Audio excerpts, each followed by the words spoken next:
Hi, Cherie Fogarty here, founder of Creating My Best Life and Habit Gratitude for Kids, where we show you how to get happier, more grateful children and be happier, more grateful yourself.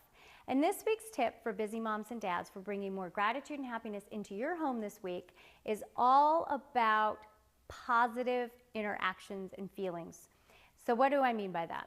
Well, first of all, this week is part one. This week is all about us. It's about us practicing what we preach, putting this tip into action and doing it. Next week, part two, will be about teaching this to our children and bringing the tip to life for them. So this week, we are going to focus on having more positive feelings and interactions towards our children and our spouses. Why are we doing this?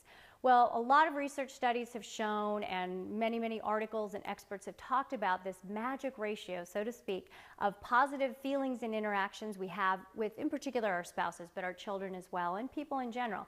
And the magic ratio is anywhere between 5 to 1, 7 to 1, 3 to 1, but mostly they talk about 5 to 1 positive feelings or interactions for every negative feeling or interaction. And this creates happier, healthier relationships. Okay, well, I don't think any of us need a controlled research study to tell us that the more positive interactions we have with somebody, the happier and better our relationships will be. We get that.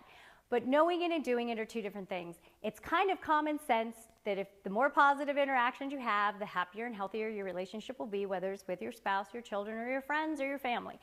But putting it into practice on a daily basis in the real world that we live in, where real life is messy, real life is busy, and more often than not, we're trying to just get through the day. And sometimes we don't focus on the positive. We just say, okay, you've got to clean up, you've got to do this, or why didn't you pick up this, or why didn't you pick up that? It's just how life is, especially as busy as we all are these days. But that's why we have to focus on it, and that's why it's this week's tip for bringing more gratitude and happiness into our lives. Because here's the thing, one of the ways to feel more grateful towards other people and to have more positive and great interactions with them is to think about all of the things we appreciate about them and feel grateful for, and to let them know. That's the simplest and easiest way to have more positive interactions with somebody. Thank you so much for, I really appreciate you for doing this, or I really appreciate this about you. I really appreciate how kind you were to your sister today. To your spouse, which is sometimes harder than even being nice to your kids maybe.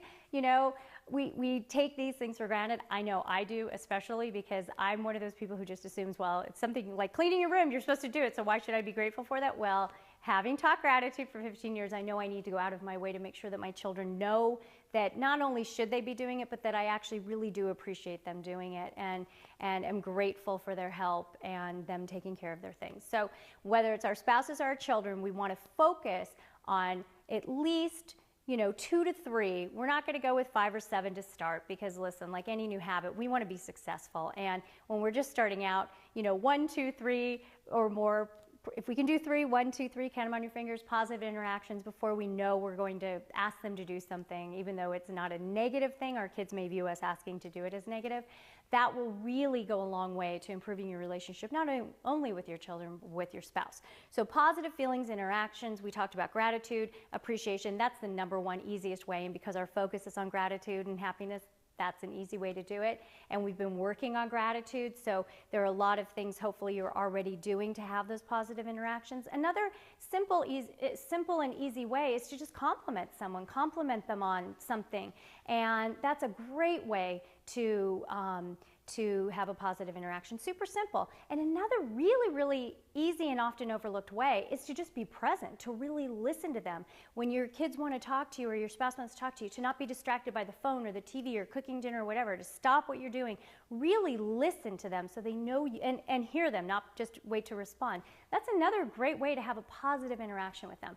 So those are just a few tips and ideas. Again, you can always go back to gratitude and appreciation and focus this week, yourself, on those positive interactions and feelings towards not only your spouse, but your children, and just see how it goes. You can tell them if you want, or you can just see how it goes. Start having those things and see if there's, any reaction from them. And then next week, again, we'll get to part 2 and I'll show you how to help your children do this as well and make it a habit. So that's it. It's super simple, right? You just have to be aware and focus and have more positive interactions to the negative, and that is it.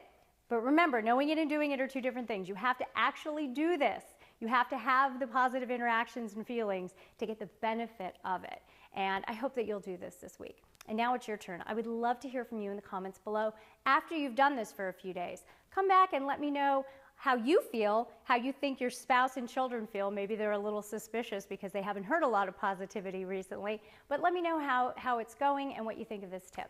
And as always, if you want more tips, tools, and ideas and strategies for how to get happier, more grateful children and be happier, more grateful yourself, head over to SherifFogarty.com after the episode if you're not already there and sign up for email updates. Because remember, we can have happier, more grateful children, we can be happier, more grateful ourselves, and we can and we are changing the world one child and one family at a time, starting with our own. Thanks so much for watching, and I'll see you next time.